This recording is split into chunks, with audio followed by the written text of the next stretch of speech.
Hello students, we are doing chapter 8 soil. We are going to do types of soil. There are three types of soil: sandy soil, clayey soil, loamy soil. The first one is sandy soil. It contains large porous particles which we call sand. Porous particles means big particles, that is sand. It is gritty with little humus, lot of air spaces between the particles, and hence this type of soil is well aerated and cannot hold the water long. This soil is mainly found in the place of warm climate, deserts and marshy area. Sandy soil, they contains large particles. It has little humus. Gritty means rough. Little humus, lot of air spaces between them. Due to the presence of lots of air spaces, they are well aerated. They cannot hold the water.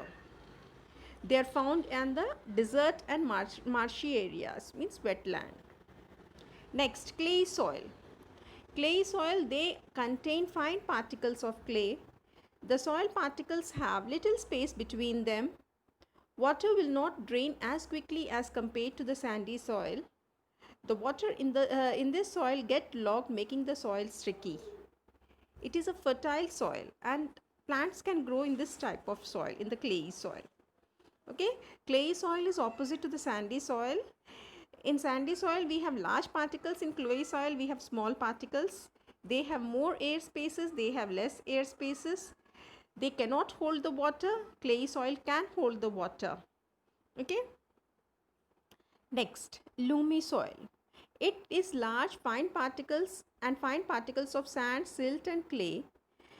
This is the most fertile soil and helps in the plant growth. This soil is well aerated and also contains lot of humus. The loamy soil is the best soil for growth of plant. So it contains sand, silt and clay. Okay. So it is the most fertile soil. The soil is well aerated, it contains humus, it can hold water. So it is the best for plant growth. These are the types of soil. Next, suitability for crops. For the suitability of crops, we have different types. The sandy soil, loamy soil and the clay soil has been divided into depending upon the suitability, how the crops for which the crops can be suited for different types of soil. First, alluvial soil. Alluvial soil is rich in nutrients and may containing metallic ore. They are rich in nutrients and they contain metallic ore. Metallic ore means the ore which contains metal. The soil is formed in the region having the streams and rivers. This soil you will mostly see near the rivers and streams. The soil is light dark in color and is rich in potash and humus. They are light dark in color, light to dark in color, and they are very rich in potash and they have good amount of humus. Crops grown in alluvial soil are rice, sugarcane, cotton, jute, etc. Next, black soil. Black soil is also called as cotton soil. It is dark gray to black in color and is rich in calcium, magnesium carbonate and aluminium. Crops grown in the black soil are cotton, sugarcane, groundnut, etc. So black soil is called as black cotton soil. It is dark in color, dark gray to black in color. Okay, it is rich in the metals like calcium, magnesium, carbonates, aluminium, etc. Next, red soil. The word red soil indicates it is red in color. It is sandier and less clayey. It is slightly acidic and does not retain moisture. Okay. Red soil is rich in iron and has less amount of humus. The crop grown in the red soil are groundnut, potato, rice, etc. So they are slightly acidic in nature. Okay, they are rich in iron. It does not contain more amount of humus. It contains less amount of humus. So crops grown are ragi, groundnut, potato, rice, etc. Laterite soil. It is brown to yellowish in color. This soil is rich in iron and aluminium and is used as the building material. The crops grown in this type of soil is coffee, cashew nut, rubber and coconut. So this soil is used for making is used as a building material. That is, it is used for making bricks. Okay, it is brown to yellowish color, and the crops grown on this are coffee, cashew nut, rubber, coconut, etc. Desert soil. It is porous and coarse. It has 95% of sand and 5% of clay. Desert soil means it is consists of sand, more amount of sand, less amount of clay. This soil is rich in nitrates and phosphates.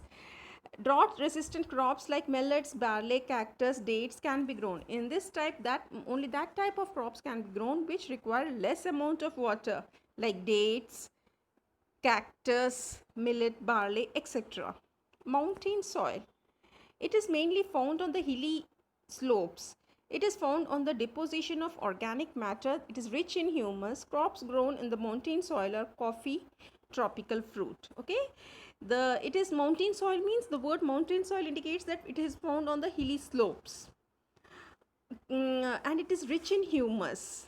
The crops can be grown on, that is, tea, coffee, tropical fruits. Next, soil erosion. Soil erosion means removal of the topsoil. Soil erosion is the gradual removal or wearing away of the earth's soil surface by the natural agent like running water, wind, waves, snow.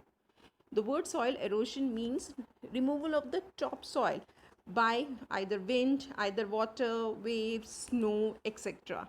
It takes away the fertile topsoil, making the soil infertile and unsuitable for plant growth. See, removal of the topsoil. Topsoil is the fertile soil. If the fertile soil get removed, then what is left? Soil which is not suitable for the plant growth, that is infertile soil.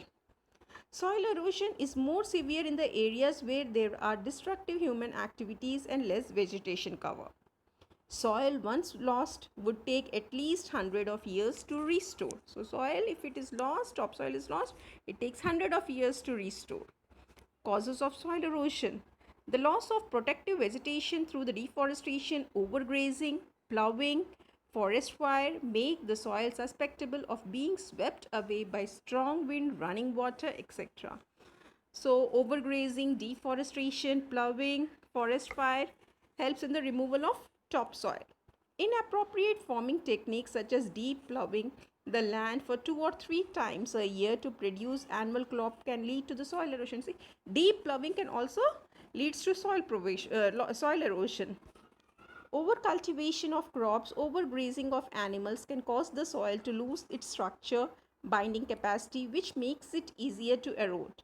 Once the nutrient-rich topsoil has been washed away, only few plants can survive and grow in the soil, and the land become desert. This process of loss of vegetation is called as desertification. Overcultivation of crops, overgrazing of animals can lead to the removal of the topsoil.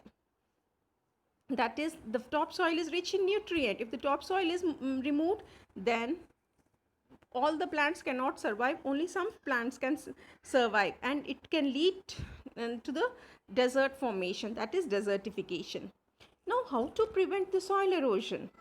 The main role of plant is preventing the soil erosion is that they bind the soil particles and slow down the water flowing over the land, thus allowing the land to percolate into the groundwater. So for what we can grow more and more trees or plants that prevents the soil erosion, because soil plants root hold the soil, that is the topsoil, which prevents the soil erosion. Soil pollution. Soil pollution is the presence of unwanted substance in the soil that can be harmful for the living beings. So unwanted substances which are not required by the soil. Causes of soil pollution, that is solid waste, excess use of chemicals such as fertilizers, pesticides, insecticides, acid rain are the main contributor to the soil pollution. Solid waste includes human excreta, fruits, vegetable peels, plastics, metal objects which come from the homes, cattle shed, agricultural fields, industrials, and many other places, and get accumulated in the forms of heap.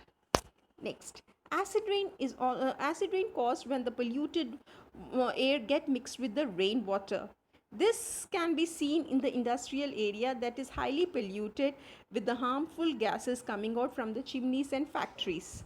So acid rain also causes the soil pollution.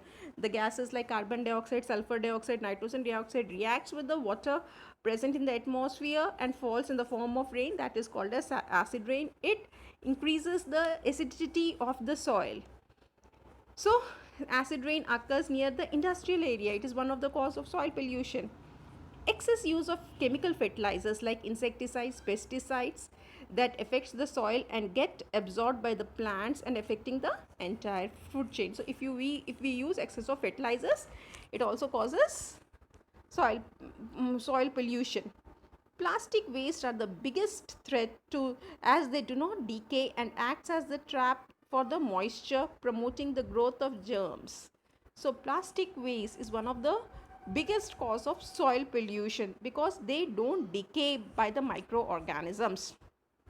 How can we prevent soil erosion? Farmers should be encouraged to use biofertilizers, biopesticides and biofungicides. The microorganisms used in these fertilizers help in increasing the fertility of the soil. They increases the fertility of the soil. Industrial toxic waste should be treated to reduce the toxicity before it is disposed of into the water body. Suppose the industry has throwing out its waste, so first this waste has to be treated to reduce the toxicity. If it is acidic, it has to be neutralized by adding base. If it is basic, it has to be neutralized by adding acid. The best way to prevent soil pollution is to prevent use of harmful chemicals. Recycling, reusing the waste not only helps in reducing the filling of the trees but also helps in decreasing the soil pollution. So we are supposed to use R's, 3 R's: recycling, reusing, reduce means less use of the things. Deforestation is major concern to deal with the loss of the trees resulting in removal of the topsoil of different agents such as wind and water. So deforestation, we should not cut the trees, we should plant more and more tree which can prevent the soil pollution. So this till here your chapter has been completed. Thank you.